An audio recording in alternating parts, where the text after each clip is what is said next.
Bonjour les uppers, comment allez-vous? C'est avec le plaisir habituel que je vous retrouve aujourd'hui pour vous partager notre nouvelle vidéo. Tout d'abord, merci. Vous êtes de plus en plus nombreux à vous abonner à notre chaîne. Comme d'habitude, vous likez nos vidéos, vous les commentez, vous les partagez avec vos contacts qui eux-mêmes les partagent à leurs contacts. Et c'est comme ça que nous continuons petit à petit de former une belle communauté.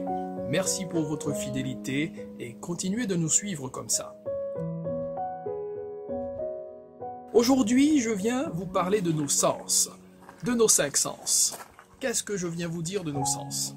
J'ai juste envie de vous partager que, à travers nos 5 sens, nous disons énormément de choses sur nous. Quand nous sommes face à un interlocuteur, juste à travers nos 5 sens, il arrive à lire beaucoup de choses, même des choses que nous voudrions cacher. Nous allons développer ça tout de suite.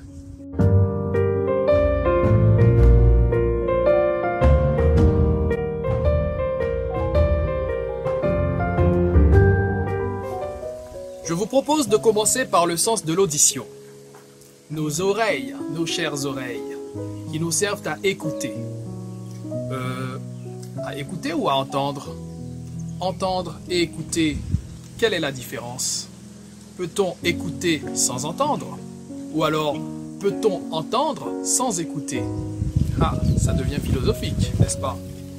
Si on prend l'exemple d'un enfant, quand on s'adresse à un enfant, on lui dit « Quand je te parle, tu m'écoutes ». Est-ce que l'enfant peut écouter sans pour autant entendre ce qu'on lui dit? Lorsque l'enfant a désobéi, on lui dit « Tu n'as pas écouté ». Ça veut dire que l'enfant a désobéi, mais il avait écouté quand on lui avait parlé la première fois. Donc, on sous-entend que dans le verbe « écouter », il y a aussi « mettre en application ». Donc, l'écoute, c'est quelque chose d'actif. On fait l'effort d'écouter l'autre et ensuite, on en fait quelque chose. Et quand on dit le verbe « entendre », j'entends. Dans quelques racines latines, dans le verbe « entendre », on a aussi le verbe « comprendre ». J'entends ce que tu me dis. Peut-on entendre sans écouter? Bien sûr. On est occupé à faire quelque chose, on entend un bruit. Là, nous entendons quelques oiseaux qui chantent. Pourtant, nous sommes occupés à converser. Donc, on peut entendre sans faire l'effort d'écouter. On pourrait dire rapidement que on entend de façon passive, tandis que l'on écoute de façon active. Dans une conversation avec autrui, si nous avons le sentiment que nous discutons avec une personne qui ne nous écoute pas, on peut faire un petit test très simple. C'est tout simplement de changer de sujet pour voir si la personne est présente dans cette conversation ou pas. Si nous sommes dans un entretien professionnel avec un supérieur hiérarchique, si on a le sentiment que cette personne entend mais ne nous écoute pas, peut-être qu'il faut changer de ton à ce moment-là, ou alors abréger. Ce qu'il faut faire, c'est éviter de rentrer dans trop de détails, aller à l'essentiel. Tant qu'on va à l'essentiel, notre interlocuteur est avec nous. Et si lui, par contre, il a besoin d'avoir des détails, il va vous poser des questions. À ce moment-là, vous allez rentrer dans les détails. Au final, concernant Louis, retenez que une personne qui vous écoute, la personne est avec vous tout entière. D'accord, ce sont les oreilles qui écoutent, mais vous constatez réellement que cette personne est avec vous ici et maintenant. Elle est présente dans la conversation. À vous de changer de ton, d'aller à l'essentiel, si vous voulez garder cette personne-là présente dans la conversation quand vous sentez que vous la perdez. Un petit exemple des efforts que nous fournissons quand nous avons besoin d'écouter de façon attentive. Prenons un morceau de musique par exemple, classique, jazz, tout ce que vous voulez. Quelque chose de précieux, de fin que vous avez besoin d'écouter, qu'est-ce que vous aurez comme réflexe? Vous allez avoir tendance à fermer les yeux. Ça veut dire quoi? Ça veut dire que le cerveau, il fait un tri. Il fait un tri entre les images que les yeux vont lui envoyer et le son que nous allons entendre en réalité. Transition toute trouvée pour vous parler de la vue. Je ne sais pas ce qu'en pensent les spécialistes en la matière, mais selon moi, la vue, c'est un sens primordial parmi nos 5 sens. Avec ce sens, on peut tuer. Elle a les yeux revolver, elle a le regard qui tue, dit Marc Lavoine. Parmi les choses qu'il faut arrêter de dire aux enfants, par exemple, c'est « baisse les yeux ». Il nous arrive de sentir un peu d'arrogance chez un petit enfant et finalement, nous, en tant qu'adultes, on a envie de s'imposer, on lui dit de baisser les yeux. Arrêtez ça, franchement. Pourquoi?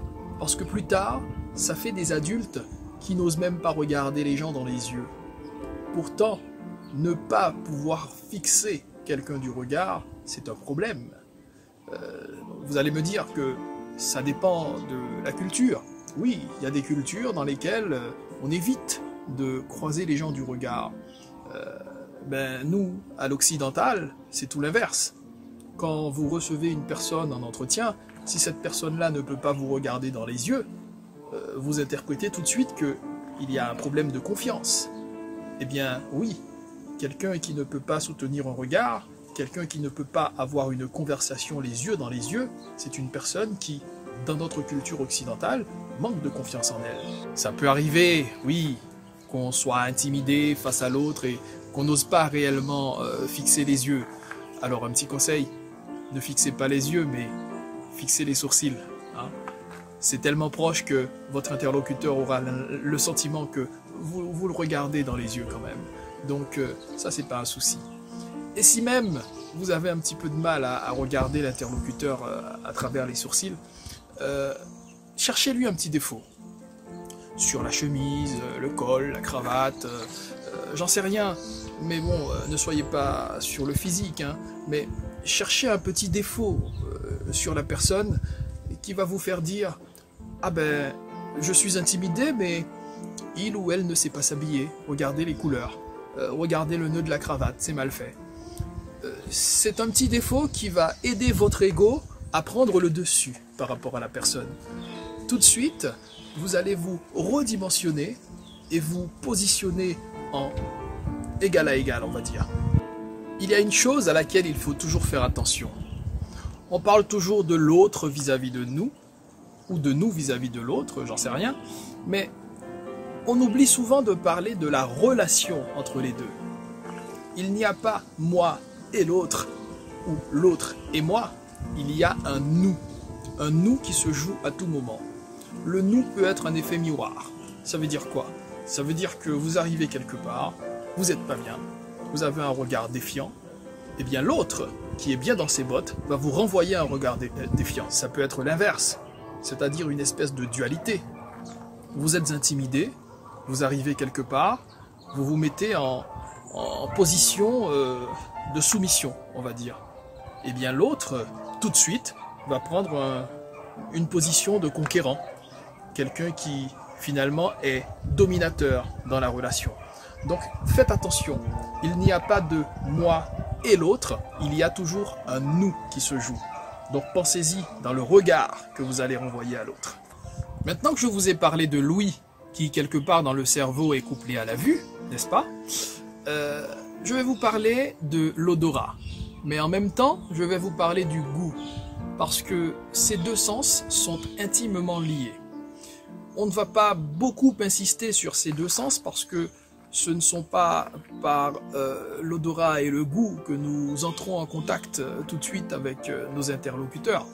Concernant le goût, ce que j'ai envie de vous partager, c'est que dans un certain stade de développement de l'enfant, il aura toujours tendance à tout porter à la bouche. Comme si c'est à travers la bouche qu'il fait connaissance avec son environnement.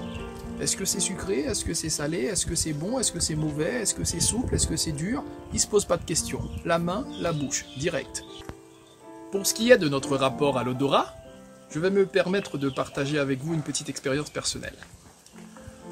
Au début de la vingtaine, comme le font beaucoup d'étudiants, j'ai quitté la Guadeloupe pour m'installer en région parisienne. J'ai laissé une petite amie sur place.